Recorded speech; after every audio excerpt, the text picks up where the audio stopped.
بسم الله الرحمن الرحيم. الحمد لله رب العالمين والعاقبة للمتقين والصلاة والسلام على سيد الأنبياء والمرسلين وعلى آله وأصحابه أجمعين إحسان إلى يوم الدين. أما بعد، فأعوذ بالله من الشيطان الرجيم. بسم الله الرحمن الرحيم. أم حسبتم أن تدخلوا الجنة ولما يأتكم مثل الذين خلوا من قبلكم مستهم البأساء والضراء وزلزلوا حتى يقول الرسول والذين آمنوا معه متى نصر الله ألا إن نصر الله قريب.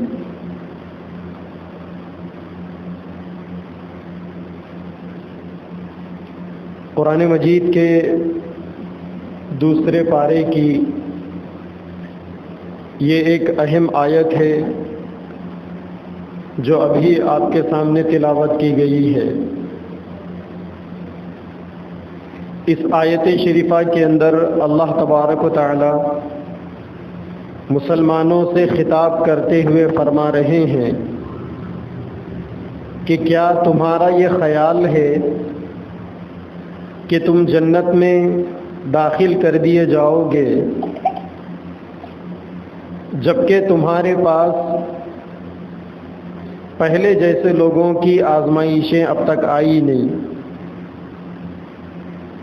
پہلے لوگوں کو مستہم البأساء والضراء، پہلے لوگوں کو بہت سی تکلیفیں پہنچی، بہت سی سختیوں کا انہوں نے سامنا کیا، اور کفار کی جانب سے طرح طرح کا ان کے اوپر ظلم کیا گیا، یہاں تک کہ اس زمانے کے پیغمبروں نے اللہ تبارک و تعالیٰ سے دعا کی، اللہ تعالیٰ سے التجا کی، اور انہوں نے کہا متی نصر اللہ، اللہ کی مدد کب آئے گی. تو ان کے استقامت کی بنیاد پر، ان کے اللہ تبارک و تعالیٰ سے تعلق کی بنیاد پر ان کو یہ کہا جاتا تھا کہ الا ان نصر اللہ قریب، کہ بہت جلد اللہ تبارک و تعالیٰ کی مدد آنے والی ہے. اس وقت اکثر مسلمانوں کے ذہنوں کے اندر ایک بات بیٹھی ہوئی ہے، اور وہ یہ ہے کہ اس وقت پوری دنیا میں مسلمانوں پر اتنا ظلم کیوں کیا جا رہا ہے.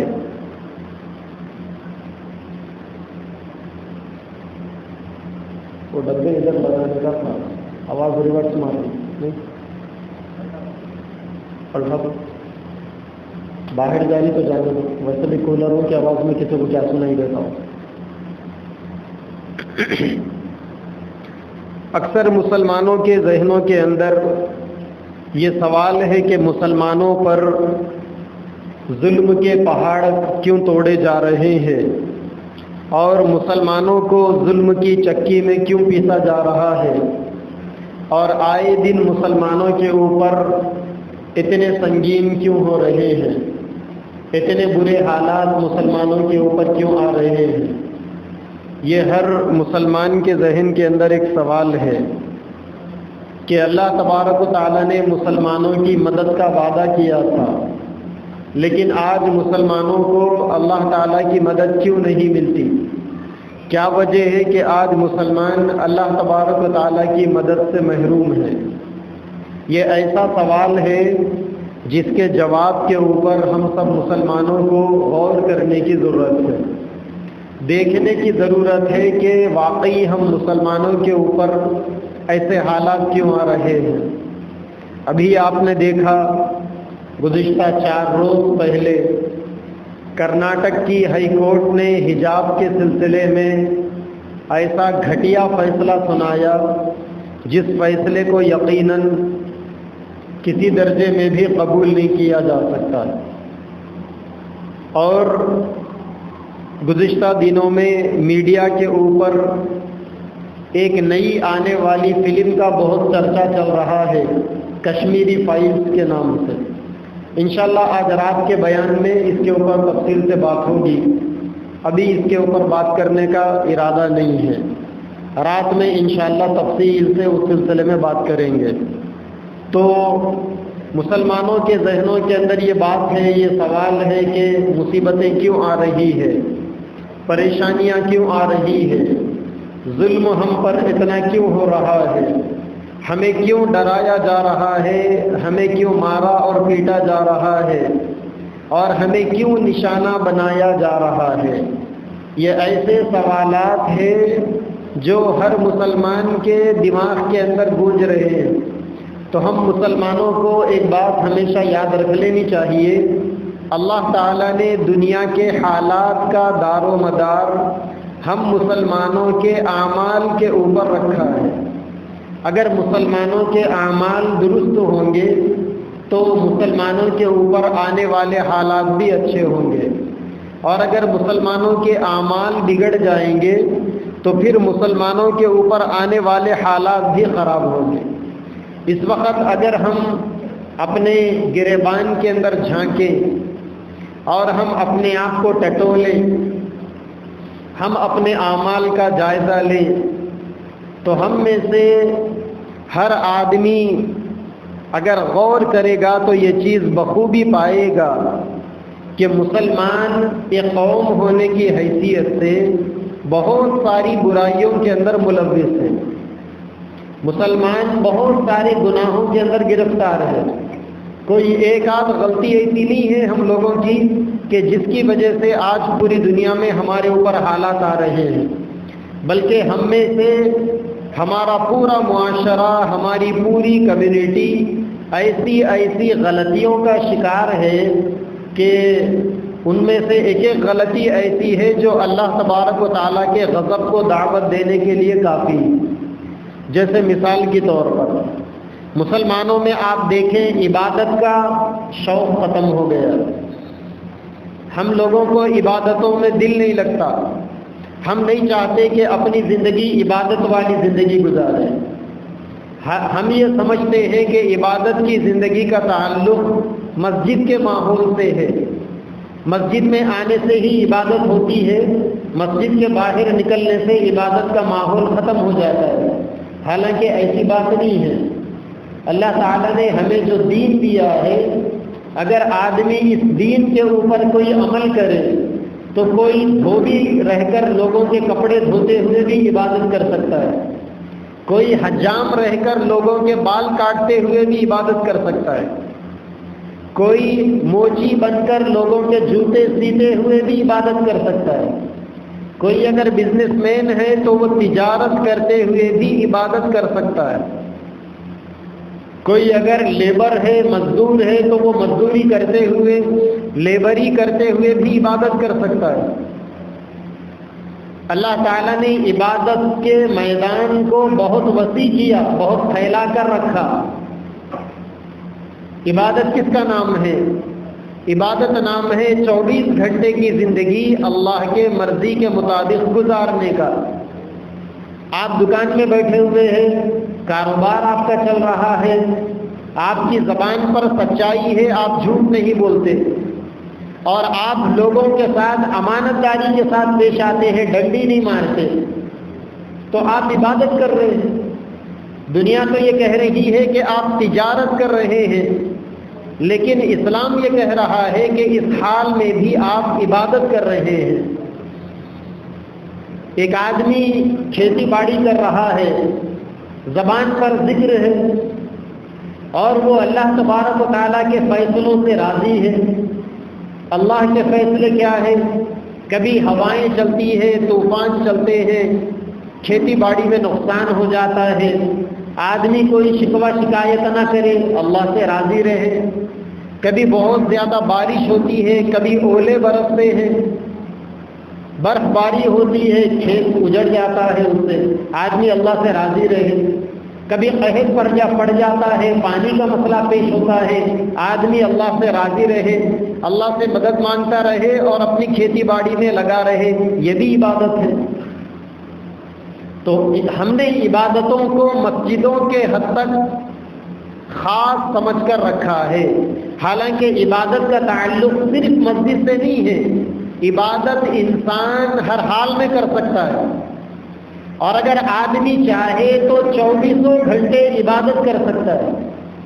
علماء نے تو یہاں تک لکھا ہے کہ اگر کوئی آدمی بیت الخلا میں جاتے وقت دعا پڑھ کر سنت طریقے پر الٹا پیر ڈال کر بیت الخلا میں قدم رکھے، اور اندر بیت الخلا میں جیسا بیٹھنے کا طریقہ نبی پاک صلی اللہ علیہ وسلم نے بتایا، اس طریقے کے مطابق آدمی اندر بیٹھے اور باہر نکلنے کے موقع پر سیدھا پیر ڈال کر باہر نکلے اور بیت الخلا سے باہر آنے کی دعا پڑھ لے، تو کہاں گیا تھا؟ دنیا کی سب سے گندی جگہ پر، ضرورت سے فارغ ہونے کے لیے، اور ایسی گندی جگہ تھی کہ اس جگہ پر جانے سے پہلے ہم جو دعا پڑھتے ہیں، اللہم انی اعوذ بک من الخبث والخبائث، اے اللہ میں خبیث شیاطین سے اور ان کی خباثتوں سے میں پناہ مانگتا ہوں،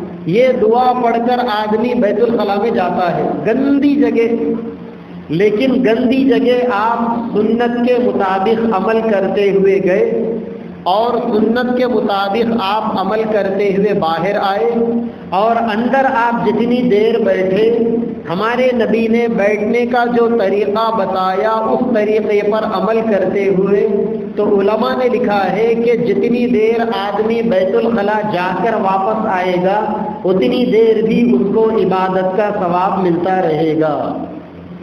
تو عبادت صرف مسجد کے اندر کرنے کی چیز نہیں ہے، لیکن ہم نے کیا کیا؟ ہم نے اسلام کے عبادت کے ایسے ماحول سے فائدہ اٹھانے کے بجائے ہم تو روزانہ 5 نمازیں بھی آزادی سے چھوڑنے والے بنے، اور پھر اب ہم اللہ سے امید رکھتے ہیں کہ اللہ کی مدد آنا چاہیے کیونکہ ہم مسلمان ہیں۔ میرے بابا کا نام عبداللہ تھا، میں عبداللہ کا بیٹا ہوں، میں عبد الرحمن کا بیٹا ہوں، میں فلاں کا بیٹا ہوں، اب مجھے اللہ کی مدد ہونی چاہیے، نہیں آ سکتی اللہ کی مدد۔ اسی طریقے سے آج ہماری زندگیوں کے اندر دنیا سب کچھ ہو کر رہ گئی۔ آج کسی مسلمان سے پوچھ لو تو اس کے سامنے زندگی گزارنے کے لیے ہزاروں پلاننگ تو ہے، لیکن موت کے لیے ایک پلاننگ بھی نہیں۔ مرنے کی تیاری کا کسی کو کوئی تصور نہیں۔ ایک نہ ایک دن دنیا سے ہمیں جانا ہے، اور اس فانی دنیا کو چھوڑ کر جانا ہے۔ ہم زندگی گزارنے کے لیے جس دنیا کو جمع کر رہے ہیں، اس دنیا کو ہمیں ہرگز بھی لے کر جانا نہیں۔ نہ ہم سے پہلے کچھ لوگوں نے دنیا کو اپنے ساتھ میں لے کر گئے تھے، نہ ہمیں لے کر جانا ہے۔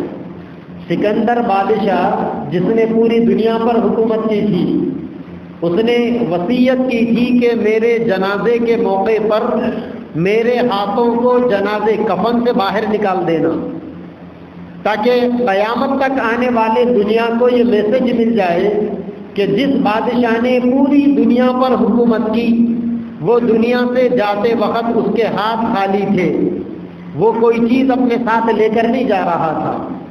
تو ہم مسلمانوں کے اندر دنیا کی محبت اتنی بھری ہوئی ہے کہ ہمارے پاس مرنے کا کوئی آپشن نہیں ہے، یا موت کی بعد کی زندگی کا کوئی تصور نہیں ہے ہمارے پاس۔ شاعر کہتا ہے، سامان ہے 100 برس کا، پل کی خبر نہیں۔ کبھی لوگوں کے پاس ملنے کے لیے کسی کے گھر جانا ہوتا ہے تو دیکھنے میں آتا ہے 10-10 کنٹل چاول کے تھیلے رکھے ہوئے۔ جب ان سے پوچھا جاتا ہے کہ یہ کس کے لیے، ایک میاں، ایک بیوی، 2-3 بچے، 10-10 12-12 کنٹل 20-20 کنٹل چاول رکھے ہوئے، پورے سجے چاول کے تھیلوں سے بھرے ہوئے۔ ان کو یہ خیال ہے کہ یہ پورا کھا کے ہی مروں گا میں، جبکہ اللہ تبارک و تعالیٰ نے اس چاول کے تھیلوں میں موجود ایک ایک دانے کے اوپر اللہ تعالیٰ نے کھانے والوں کا نام لکھ کر رکھ دیا۔ کون کھائے گا وہ اللہ کو معلوم ہے، اور کب کھائے گا وہ بھی اللہ کو معلوم ہے۔ وَمَا مِن دَابَّةٍ فِي الْأَرْضِ إِلَّا عَلَى اللَّهِ رِزْقُهَا وَيَعْلَمُ مُسْتَقَرَّهَا وَمُسْتَوْدَعَهَا کہ روئے زمین کے اوپر جتنے چلنے پھرنے لوٹنے والے جانور انسان سب کی روزی روٹی کے فیصلے اللہ نے کر دیے، اور کون کب کھائے گا کتنا کھائے گا سب اللہ کو معلوم۔ یہ اندر مدرسہ ہے، مدرسہ۔ اس سے پہلے مدرسے کے ناظم قاری شفیع صاحب تھے، وہ بیچارے لوگوں کو توجہ دلا کے چاول جمع کرتے تھے بچوں کے واسطے۔ اللہ کی کرنی لاک ڈاؤن آ گیا، لاک ڈاؤن کے بعد بچوں کو بھیج دینا پڑا، مدرسہ بند ہو گیا، سال ڈیڑھ سال کا عرصہ گزر گیا۔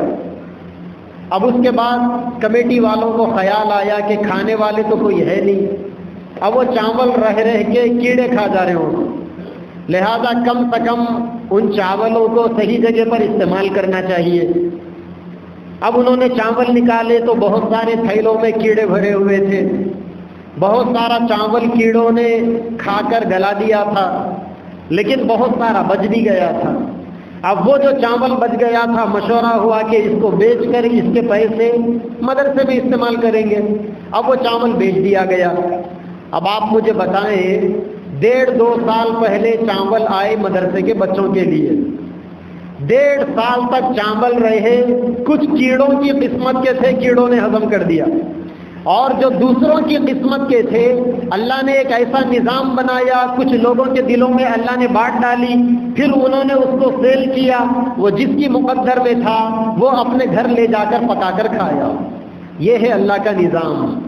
اللہ کو معلوم ہے کہ کب کھانا ہے، کہاں کھانا ہے۔ اگر کوئی چاول کا تھیلا میرے گھر پہنچ جائے تو ضروری نہیں ہے کہ اس کو میں ہی کھاؤں گا، وہ کسی اور کے مقدر کا بھی ہو سکتا ہے۔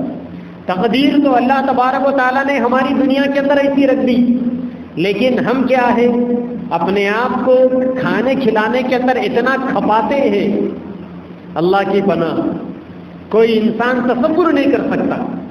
تو دنیا کے سلسلے میں تو ہمارے پاس ایسی پلاننگ ہے، لیکن موت کے سلسلے میں ہمارے پاس کوئی پلاننگ نہیں۔ ہمارے ذہنوں میں بیٹھا ہوا ہے کہ ہمیں مرنا نہیں ہے، ہمیں کبھی موت نہیں آئے گی۔ اور یاد رکھیں اللہ کے نبی نے فرمایا، قیامت کے قریب مسلمانوں پر جو کثرت سے ظلم ہوگا اس کی بنیادی وجہ یہ ہے کہ مسلمانوں کے دلوں میں اللہ تعالیٰ بزدلی ڈال دیں گے۔ صحابہ نے پوچھا، صحابہ کے لیے یہ بات تھوڑا سا سمجھ میں آنے والی نہیں تھی، کیونکہ صحابہ یہ دماغوں میں بٹھائے ہوئے تھے کہ جس دل کے اندر ایمان ہے اس دل کے اندر بزدلی یا ڈر دور دور تک پھٹک ہی نہیں سکتا۔ اسی لیے جب اللہ کے نبی نے فرمایا کہ مسلمانوں کے دلوں میں بزدلی آئے گی، سامنے والوں کا ڈر اور خوف آئے گا، تو صحابہ نے اللہ کے نبی سے پوچھا کہ یا رسول اللہ ایسے کیسے ہوگا؟ تو اللہ کے نبی نے فرمایا 2 خرابیاں مسلمانوں میں پیدا ہو جائے گی۔ ایک دنیا کی محبت پیدا ہوگی، وہ دنیا کو چاہنے والے بنیں گے، پراپرٹیوں کے لیے بس جو کچھ کرنا ہے کر بیٹھیں گے، اور دوسرے موت سے نفرت کریں گے، موت سے ڈریں گے۔ واقعہ مشہور ہے نا کہ ایک بادشاہ بہت موٹا ہو چکا تھا، کھاتے کھاتے کھاتے کھاتے ہاتھی بن چکا تھا وہ۔ اب اس کو فکر لائے ہوئی کہ میرا موٹاپن گلانا چاہیے۔ اب اس نے حکیموں کو بلایا، دنیا بھر کے حکیم آئے، اب کسی نے یہ حلوہ، کسی نے یہ کشتا، کسی نے یہ معجون، کسی نے یہ ٹانک، کسی نے یہ جوس، بہت ساری چیزیں بنا بنا کے بادشاہ سلامت کو دی، ویٹ لاس کرنے کی، وزن کم کرنے کی۔ اب نتیجہ یہ ہے کہ وزن کم ہی نہیں ہوتا، کیسے کم ہوگا؟ بادشاہ ہے اور ہر ٹائم پتہ نہیں کیا کیا کھا جاتا ہے، اور ہر چیز جا کر اندر کولیسٹرول کو بڑھا رہی ہے، کیلوریز کے اندر اضافہ کر رہی ہے، اب اور موٹائی ہوتا جا رہا ہے۔ تو بادشاہ نے لوگوں سے مشورہ کیا، لوگوں نے کہا کہ وہ فلاں علاقے کے اندر ایک پرانے حکیم صاحب ہے، بڑے بوڑھے ہیں، آپ ان سے علاج کروائیے، ہو سکتا ہے کہ آپ کا ویٹ لاس ہو جائے۔ چنانچہ بادشاہ نے اس حکیم کو بلایا۔ وہ حکیم آنے سے پہلے اس نے بادشاہ کے قریبی لوگوں سے پورے حالات معلوم کیے کہ اصل قصہ کیا ہے، کہانی کیا ہے؟ تو ان لوگوں نے بتایا کہ بادشاہ موٹا ہو گیا، 20 حکیموں کی دوائیں کھا لیا، پھر بھی دبلا نہیں ہوا، اور اب وہ دبلا ہونا چاہتا ہے۔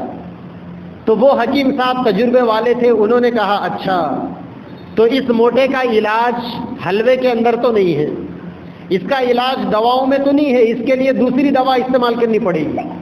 جو تجربے کار ڈاکٹر ہوتے ہیں، جو تجربے کار حکیم ہوتے ہیں، وہ کسی کا علاج کرنے سے پہلے یہ کام کرتے ہیں، اور جو تجربے کار مفتی بھی ہوتے ہیں، عالم بھی ہوتے ہیں، وہ بھی کسی کو مسئلہ بتانے سے پہلے ساری چیزوں کا جائزہ لے کر سمجھ کر مسئلہ بتاتے ہیں۔ چنانچہ وہ حکیم صاحب بادشاہ کے پاس آئے، بادشاہ نے کہا کہ بولیے کیا بات ہے؟ بادشاہ نے کہا کہ حکیم صاحب دیکھیے آپ کتنا موٹا ہو چکا ہوں، اب دبلا ہونا چاہتا ہوں، چلنے نہیں آتا، مسلنے نہیں آتا، کروٹ بدلنے نہیں آتا، دبلا ہونا چاہتا ہوں، میرا کوئی علاج کر دیجئے۔ میں نے سنا ہے کہ آپ بہت ماہر حکیم ہیں اور اللہ نے آپ کے ہاتھ کے اندر شفا رکھی ہے۔ تو حکیم صاحب نے کہا کہ تھوڑا سا ہاتھ دیجئے، آپ کی رگ دیکھنا ہے، نبض دیکھنا ہے۔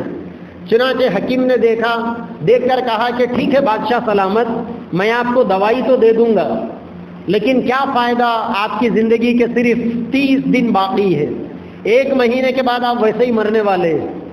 دوائی تو دے دوں گا، دوائی استعمال کیجئے، بقیہ 1 مہینہ آپ کے پاس ہے، آپ جو کرنا ہے وہ کیجئے۔ اب بادشاہ کو فکر لاحق ہو گئی کہ اب میں مرنے والا ہوں، دنیا کا اتنا مشہور حکیم نے میری نبض پکڑ کر، میری کیفیت دیکھ کر بتا دیا کہ اب میں مرنے والا ہوں۔ چنانچہ اس کو فکر لاحق ہوئی، اب ادھر دوا پہ دوا استعمال ہو رہی ہے، اور اس نے یہ سوچا کہ جب مرنا ہی ہے تو پرہیز کر کے مرنے سے بہتر ہے کہ کھا کر مرے۔ اب جتنی مرغن غذائیں کھانا تھا اور بڑھ گیا اس، لیکن نتیجہ یہ تھا کہ ہر دن دبلا ہوتے جا رہا تھا، وہ ہر دن اس کے جسم میں کمزوری آتے جا رہی تھی۔ 1 مہینہ ہو گیا، مرا نہیں، ابھی 2 مہینے ہو گئے، اب تک مرا نہیں۔ تو بادشاہ نے حکیم کو بلایا، کہا کہ بلاؤ اس کمبخت کو، خامخواہ کے مجھے پریشان کر دیا تھا کہ میں مرنے والا ہوں، اس نے جھوٹ بات کہہ دی۔ جب حکیم صاحب آئے تو دیکھا کہ بادشاہ کے وزن میں اچھا خاصا وزن اتر چکا تھا۔ بادشاہ نے پوچھا، حکیم نے پوچھا کہ کیا حالت ہے بادشاہ سلامت؟ کہنے لگے کہ مرا تو نہیں ہوں لیکن دبلا ہو چکا ہوں۔ تو حکیم صاحب نے کہا کہ آپ کے موٹے پن کا علاج صرف موت تھا، بس موت کے نام سے آپ کا وزن گلنا شروع ہو گیا، کیونکہ موت کی فکر انسان کے دماغ کے اوپر سوار ہو گئی تھی۔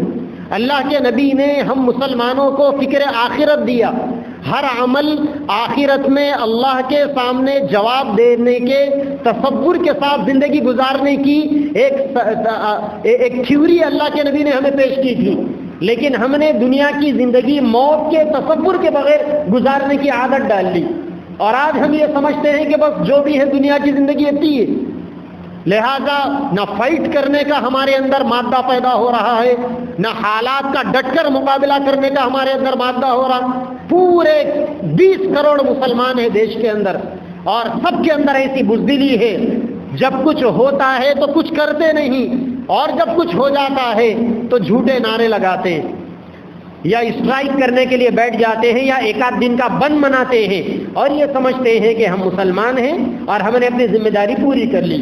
یاد رکھیں، ایسا اگر جب تک کرتے رہیں گے، مارے جائیں گے، پیٹے جائیں گے، جلائے جائیں گے، برباد کیے جائیں گے، تباہ کیے جائیں گے، دنیا کی کوئی طاقت آپ کی مدد نہیں کر سکتی۔ ساری دنیا کا کفر متحد ہے آپ کو برباد کرنے کے لیے، بلکہ ایک جگہ پر حالت ایسی آئے گی، اللہ کے نبی نے ایک حدیث میں فرمایا، مسلمانوں کی حالت بگڑتے بگڑتے ایسی نوبت آ جائے گی کہ ایک مسلمان دعا کرے گا۔ آج لوگ کہتے ہیں نا، امت کے حالات بہت خراب ہے، امت کے لیے دعا کر دو، شب برات ہے دعا کر دو، شب قدر ہے دعا کر دو، تراویح میں قرآن مجید ختم ہو گیا دعا کر دو، آیت کریمہ پڑھاؤ دعا کر دو، قرآن کی تلاوت کراؤ دعا کر دو، افطار کا موقع ہے دعا کرا دو، افطار پارٹی ہے دعا کرا دو، سب کو دعا کا بھوت سوار ہے۔ اچھے مائک سسٹم ہے، سبھی یہ چاہتے ہیں کہ دعا ہو۔ یہ الگ بات ہے کہ دعا کے اندر دل کتنوں کا لگا ہوا ہے۔ وہ جو دعا کرانے والا ہے وہ طوطوں کی طرح رٹا مار رہا ہے، اور وہ جو دعا میں آمین کہنے والے ہیں وہ بھی طوطے بن کر آمین کہہ رہے ہیں۔ نہ انہیں پتا کہ یہ کیا دعا کر رہے ہیں، نہ دعا کرنے والے کو معلوم کہ میں کیا مانگ رہا ہوں. حالانکہ دعا الفاظ کا نام نہیں ہے، دعا الفاظ کا نام نہیں ہے. دعا تو اللہ تعالیٰ گونگوں کی بھی قبول کرتے ہیں. جو اپنی زبان سے ایک جملہ ادا نہیں کر سکتا، اللہ تعالیٰ دعا تو اس کی بھی قبول کرتے ہیں. دعا اصل میں دل کی گہرائی سے نکلنے والی آہوں کا نام ہے. دعا اصل میں انسان کے وہ دلی جذبات کا نام ہے جو حالات اور پریشانیوں کی شکل میں الفاظ کا روپ دھار لیتے ہیں. دعا اس کا نام ہے. لیکن ہر کسی کو دعا کا بھوت سوار ہے. کبھی اگر لمبی دعا ہو جاتی ہے تو لوگ اہتمام سے آتے ہیں، اور اگر کبھی لمبی دعا ہوتی ہے تو لوگوں کو اعتراض بھی ہوتا ہے، اتنی بڑی دعا کرا دیے. اب دعا مانگنے والوں کے اندر دو جماعتیں، کوئی کہتے ہیں کہ لمبی دعا ہونا، کوئی کہتے ہیں کہ نہیں ہونا. اور ہمارے پاس 2001 سے آپ کی عیدگاہ پہ نماز پڑھا رہا ہوں میں، 20 سال ہو گئے. تو شروع میں ذرا عیدگاہ پہ لمبی دعا ہوتی تھی. وہ کیا دعا ہوتی تھی؟ رمضان میں بقرعید تک میرے نام پہ فاتحے پڑھے جاتے تھے. ماٹھی ملا اتنی لمبی دعا کرا دیا ہو، دعا کرا کے گالیاں سننا ہے. اب اس کے بعد ہم بولے ٹھیک ہے کوئی بات نہیں، مختصر دعا. اب الٹے تانے، اتنی چھوٹی دعا کراتے. واہ، اب یہ عجیب شان ہے. اب کیا بتایا جائے. اب یہ تو ایسا ہی ہو گیا کہ انہوں پکڑے سو خرگوش کو 3 پیراں، اور ہمارے ہاتھ میں اگر خرگوش آ گیا تو یا تو 4 پیروں کا ہے یا 8 پیروں کا ہے. وہ تو یہ عجیب انسانوں کے خیالات ہیں. بہرحال اللہ کے نبی نے فرمایا امت کے حالات بگڑتے بگڑتے ایسی نوبت آئے گی کہ ایک انسان اللہ سے دعا کرے گا، اے اللہ پوری امت کے مسائل کو حل کر دیجئے. پوری قوم کے لیے دعا کرے گا، پوری جماعت کے لیے دعا کرے گا، پورے عالم کے مسلمانوں کے لیے دعا کرے گا. تو آسمان سے اللہ تعالیٰ آواز لگاتے ہیں، ضرورت نہیں ہے پوری قوم کے لیے، پورے مسلمانوں کے لیے دعا کرنے کی، میں تیری یہ دعا کو قبول نہیں کرتا. اللہ یہ کہیں گے کہ تو اپنے لیے جو دعا مانگے گا میں قبول کر لوں گا، اپنا مانگ بس چلتے بڑھ. یعنی امت کے اوپر حالات ایسے آئیں گے کہ آدمی اللہ تبارک و تعالیٰ سے مدد مانگنا چاہے گا تو وہاں سے بھی رکاوٹ آئے گی کہ اب دعا کا موقع نہیں ہے، اب ضرورت نہیں ہے دعا کرنے کی. تو اس وقت ہم لوگ ایسے بدترین حالات میں اور ایسے بدترین سچویشن کے اندر گرفتار ہو چکے ہیں. بقیہ آج شب برات کا موقع ہے، انشاءاللہ 9 بجے عشاء کی جماعت ہوگی. جو باتیں اب بتانی تھی یہ ذرا یہ مائک سسٹم کو ڈسٹرب کر رہا، وہ جتنی بھی آوازیں ہیں آ کے پورا کانوں پہ مار رہی. میں تو چاہ رہا تھا کہ بیان شروع کرتے ہی گھڑی دیکھا کہ بیان ختم کر دوں، 1:22 ہو رہے تھے. اب اتنا جلدی بیان ختم کر دینا بھی مسئلے کا حل نہیں تھا، پھر بھی 1:45 ہو رہے ہیں. اب ہم اپنی بات کو ختم کرتے ہیں انشاءاللہ. آگے ابھی اس وقت میڈیا کے اندر ٹاپ لیول کے 2 موضوع ہیں. ایک کرناٹک کے ہائی کورٹ کے وہ حجاب کا مسئلہ، اور دوسرے وہ کشمیر کے اوپر ایک فلم بنی کشمیری پنڈتوں کے اوپر، کشمیری فائلز کے نام پر. یہ الگ بات ہے، بھاگلپوری فائلز، ہاشم پورہ files, Gorakhpuri files, Gujarat files. اب تک کوئی فائلز نہیں بنے. میرٹھ فائلز، یعنی جہاں مسلمانوں پر ظلم ہوا، کشمیری فائلز کے نام پر ایک فلم بنائی گئی، اور ہمارا وزیر اعظم سے لے کر پورے ملک کے اندر نفرت کے بازار کو گرم کرنے کے لیے میڈیا، پولیٹیشین زبردست گرم توے کے اوپر روٹیاں سیکنے کے لیے اور بہتی گنگا کے اندر ہاتھ دھونے کے لیے تیار ہے. انشاءاللہ اس بارے میں ہمارے بھائیوں کو کچھ بھی نہیں معلوم بیچاروں کو. اب میں گزشتہ 1 ہفتے سے مسلسل وہی ٹینشن میں، وہی ریسرچ میں لگا ہوا ہوں. میرے دماغ کے اوپر فی الحال کشمیری فائلز سوار ہے. جب تک آپ کے سامنے بتاؤں گا نہیں حقیقت، اس وقت تک مجھے بھی چین نہیں آئے گا. اگر اللہ تبارک و تعالیٰ موڈ دیں گے، توفیق دیں گے، تو انشاءاللہ آج رات میں شب برات کے بیان میں تفصیل سے اس کے اوپر بات ہوگی. اللہ تبارک و تعالیٰ سے دعا ہے کہ اللہ تبارک و تعالیٰ مجھے اور آپ کو اور ساری امت محمدیہ کو علم صحیح اور عمل صالح کی توفیق عطا فرمائے. وآخر دعوانا ان الحمدللہ.